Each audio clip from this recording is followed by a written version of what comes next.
రంగారెడ్డి జిల్లా బడకంపేట municipal corporation 31వ డివిజన్లో mayor చిరిగింత పారిచాత Narasimha Reddy పర్యటించారు.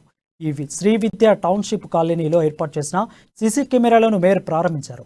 గ్రీన్ రిచ్ కాలనీలో పర్యటించి సమస్యలను అడిగి తెలుసుకున్నారు. ఈ కార్యక్రమంలో ఫ్లోర్ లీడర్ ప్రభాకర్ రెడ్డి, కార్పొరేటర్లు, కాలనీ వాసులు పాల్గొన్నారు.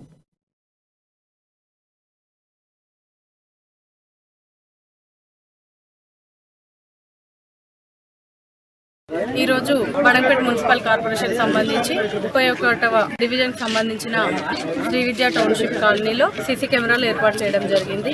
అయితే ఈ నిధులు స్వంతంగా గౌరవ చిగిరింత నరసింహారెడ్డి గారు సొంత నిధులతోటి కాలనీ వాళ్ళ యోగక్షేమాల కోసం, అంతేకాకుండా ఇది ఫంక్షన్ హాల్ దగ్గరికి ఎప్పుడూ రద్దీగా ఉంటుంది కాబట్టి కానివ్వండి, ఆఫ్టర్నూన్ కానివ్వండి, ఫంక్షన్లు అవుతూ ఉంటాయి, క్రౌడ్ ఎక్కువ ఉంటుంది కాబట్టి ఈ లోపల ఉన్న కాలనీ వాళ్ళకి ఇబ్బంది జరుగుతూ ఉంది. అటు నుంచి వచ్చి వెళ్ళే పబ్లిక్ కూడా ఇటు రావడము, చిన్నపిల్లలకు కూడా సెక్యూరిటీ లేకపోవడము,